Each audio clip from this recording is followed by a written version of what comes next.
अध्याय 23। सारा की कुल उम्र 127 साल थी।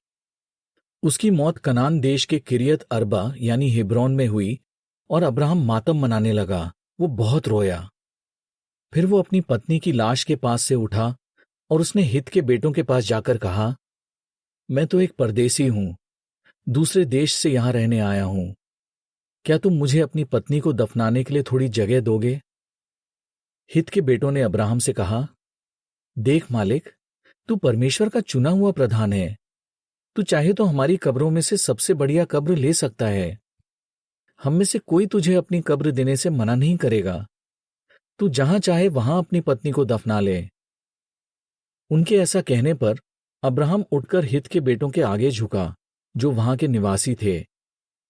अब्राहम ने उनसे कहा, अगर तुम्हें मंजूर है कि मैं अपनी पत्नी को तुम्हारे यहां दफनाऊं, तो तुमसे मेरी एक गुजारिश है।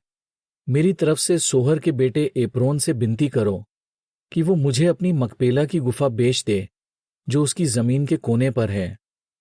मैं तुम सबके सामने उससे वो गुफा खरीदना चाहता हूं। मैं उसकी पूरी कीमत देने के लिए तैयार हूं।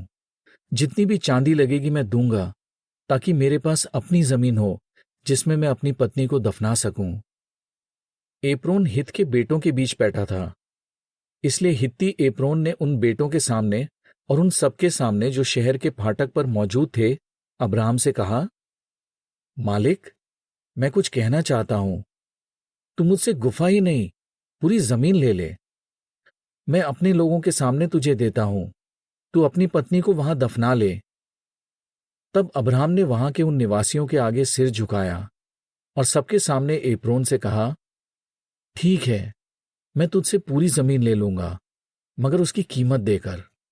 जितनी भी चांदी लगेगी तुझे मुझसे लेनी होगी, तभी मैं वहां अपनी पत्नी को दफनाऊंगा।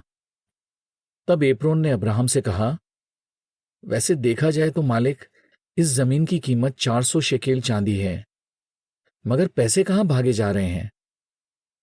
तू जा, अपनी पत्नी को दफना ले। अब्राहम उतनी कीमत देने को राजी हो गया जितनी एप्रोन ने हित्तियों के सामने बताई थी, और उन दिनों व्यापारियों में जो तौल चलती थी, उसके मुताबिक अब्राहम ने उसे 400 शेकेल चांदी तौल कर दे दी। इस तरह यह तय हुआ कि एप्रोन की वो जमीन जो मकपेला में ममरे के पास थी, और उस जमीन में जो गुफा थी और जितने पेड़ थे, वो सब अब्राहम के होंगे। ये लेन देन हित के बेटों और उन सबके सामने हुआ जो शहर के फाटक पर मौजूद थे। इसके बाद अब्राहम ने अपनी पत्नी सारा को मकपेला की गुफा में दफना दिया, जो कनान देश के ममरे यानी हेब्रोन के पास थी। इस तरह हित के बेटों ने वो जमीन और गुफा अब्राहम के नाम कर दी, ताकि वो अपनी पत्नी को वहां दफना सके।